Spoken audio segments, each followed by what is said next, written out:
CPM এর সংগঠন আছে, আইডিওলজি আছে, কিন্তু আনফরচুনেটলি সিপিএম এর ভোট নেই। তো প্রথমবার দাঁড়িয়েছে, লং ওয়ে টু গো। এবার না জিততে পারো, পরে দেখা যাবে। তাহলে সিপিএম এর কথাগুলোকে উত্তর দেবো আমি? সিপিএম তো বলবে, সিপিএম কি আমাদের গুণগান গাইবে? সিপিএম তো বলবে, সিপিএম যা বলার বলুক, ওকে তো ক্যাম্পেইন করতে হবে, তাকে তো বলবার সুযোগ দিতে হবে। বলুক, যেখানে খুশি যা খুশি বলুক। পশ্চিমবঙ্গের মানুষ, বালিগঞ্জের মানুষ কি বিশ্বাস করবে সেটা তো বালিগঞ্জের ওপর। কোনো ক্যান্ডিডেট তো আর বলবে না যে শোনো ভাই আমি হেরে গেছি। বালিগঞ্জের ব্যথা, বালিগঞ্জের কষ্ট বর্ষিয়ান নেতারা বালিগঞ্জে থেকে বোঝার চেষ্টা করেনি।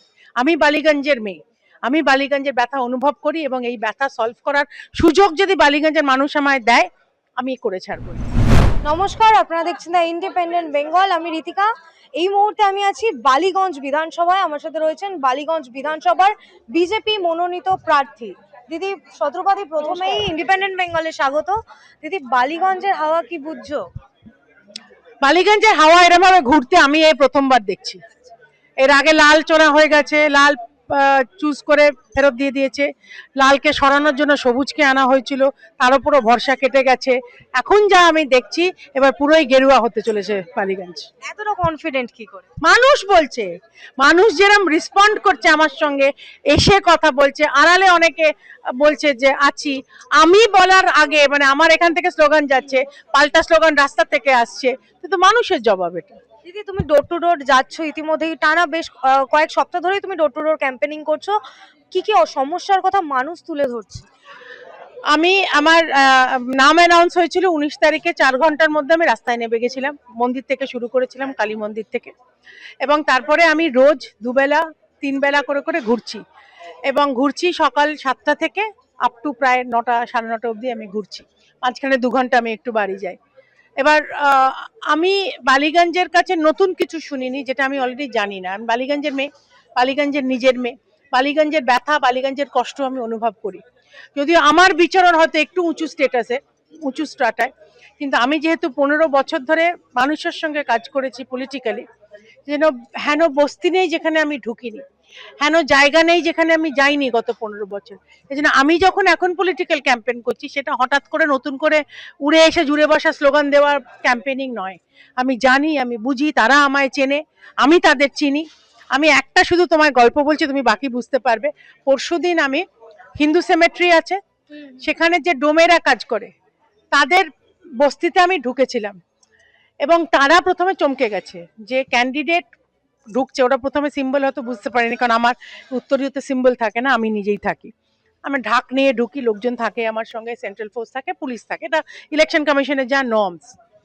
এবার তারপরে ওরা যখন বুঝতে পারলো যে একজন জনপ্রতিনিধি ঢুকেছে, মানে হবু জনপ্রতিনিধি ঢুকেছে, তাদের যা উচ্ছ্বাস আমি দেখলাম। আমার ঢাকের সঙ্গে ছন্দ মিলিয়ে তারা নাচতে শুরু করলো। নেচে তখন তারাও নাচছে, প্লেন ক্লোজ পুলিশ থাকে আমার সঙ্গে, এসবি স্পেশাল ব্রাঞ্চ, তারা নাচছে। সেই দেখে আমার কার্যকর্তারা নাচছে। সব নাচটা শেষ হয়ে যাবার পরে আমি জিজ্ঞেস করলাম, নাচছো কেন?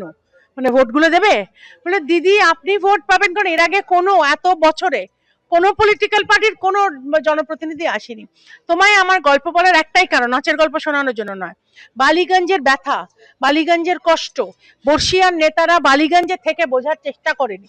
আমি বালিগঞ্জের মেয়ে, আমি বালিগঞ্জের ব্যথা অনুভব করি, এবং এই ব্যথা সলভ করার সুযোগ যদি বালিগঞ্জের মানুষ আমায় দেয়, আমি করে ছাড়বো এটা। তুমি যেমন বললে তুমি বালিগঞ্জের মেয়ে, সুযোগ দিলে বাড়ি থাকি, এখন যেখানে দাঁড়িয়ে আছো তার পাশের বাড়িতে আমার বাপের বাড়ি। সুযোগ দিলে তুমি সেই ব্যথা নির্মূল করবে।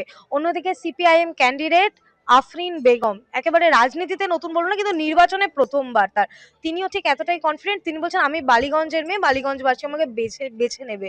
কি বলবেন তাকে? আমার তাকে কিছু বলার নেই। আমার সঙ্গে পরশুদিন দেখা হয়েছিল, পয়লা বৈশাখে একটা প্রোগ্রামে গেছিলাম। আমি বেস্ট অফ লাক বলেছি। ছোট মেয়ে, স্বপ্ন নিয়ে এসছে, তার সংগঠন আছে, নিশ্চয়ই আছে, সিপিএম এর সংগঠন আছে, আইডিওলজি আছে, কিন্তু আনফরচুনেটলি সিপিএম এর ভোট নেই।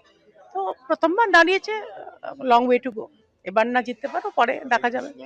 তিনি বলছেন যে, স্পষ্ট বলছেন যে বালিগঞ্জে কি কি সমস্যা সেটা আমি খুব ভালো করে জানি।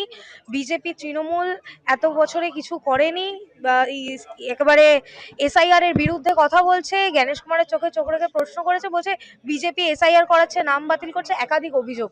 তাহলে সিপিএম এর কথাগুলোকে উত্তর দেবো আমি? সিপিএম তো বলবে, সিপিএম কি আমাদের গুণগান গাইবে? সিপিএম তো বলবে, সিপিএম যা বলার বলুক, ওকে তো ক্যাম্পেইন করতে হবে, তাকে তো বলবার সুযোগ দিতে হবে। বলুক, যেখানে খুশি যা খুশি বলুক। পশ্চিমবঙ্গের মানুষ, বালিগঞ্জের মানুষ কি বিশ্বাস করবে সেটা তো বালিগঞ্জের ওপর। কোনো ক্যান্ডিডেট তো আর বলবে না যে শোনো ভাই আমি হেরে গেছি। তো বলবে, ছোট মেয়ে, তার কনফিডেন্স আছে, তার স্বপ্ন আছে, বলুক। অভয়ের মা আপনাদের দল থেকে প্রার্থী হয়েছেন পানিহাটি বিধানসভায়, তাকে নিয়ে একাধিক কুরুচিকর কথা হচ্ছে, তাকে তৃণমূলের পক্ষ থেকে হামলা করা হচ্ছে, এটাই কি রাজনীতি? এটা রাজনীতি নয়, এটা নোংরা নর্দমার নীতি যেটা তৃণমূল করে।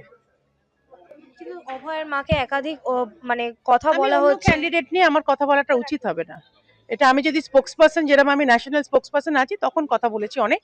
কিন্তু এখন আমি ক্যান্ডিডেট, আমি অন্য কোনো ক্যান্ডিডেটের বিষয়ে মন্তব্য করবো না। যদি একটি প্রশ্ন তো থেকে যাচ্ছে যে বামেরা বলছে, অভয়ের মাকে সরাসরি বলছে যে যারা আন্দোলন করেছে তাদের অপমান করবেন বামেদের না। কথা রামেদের কেন জিজ্ঞেস করছেন? বামেরা বামেদের কথা বলতে যা থাকুক না। একটা মানুষ ন্যারেটিভ তো তৈরি করতে হবে, তারা তো আছে এখনো। তো তা সেটা তাদের ব্যাপার, ওরা যা খুশি বলুক, আমি কেন তার উত্তর দেবো? তার আমি শুনবই বা কেন সেগুলো? দিদি একেবারে শেষ প্রশ্ন, বালিগঞ্জ বাসীর উদ্দেশ্যে কি বলবো? বালিগঞ্জবাসীর উদ্দেশ্যে এটাই বলবো যে বালিগঞ্জে নিজের মেয়েকে ভোট দিন। বালিগঞ্জ যে নিজের মেয়ে আপনাদের ব্যথা অনুভব করে, তাকে ভোট দিন, সুযোগ দিন আমাকে। কারণ আমি তো মোদিজির নির্দেশে আমি এসেছি, মোদিজির নির্দেশে এসেছি। মোদিজি যেরম বলবেন সেরম ভাবে বালিগঞ্জের সেবা আমি করব।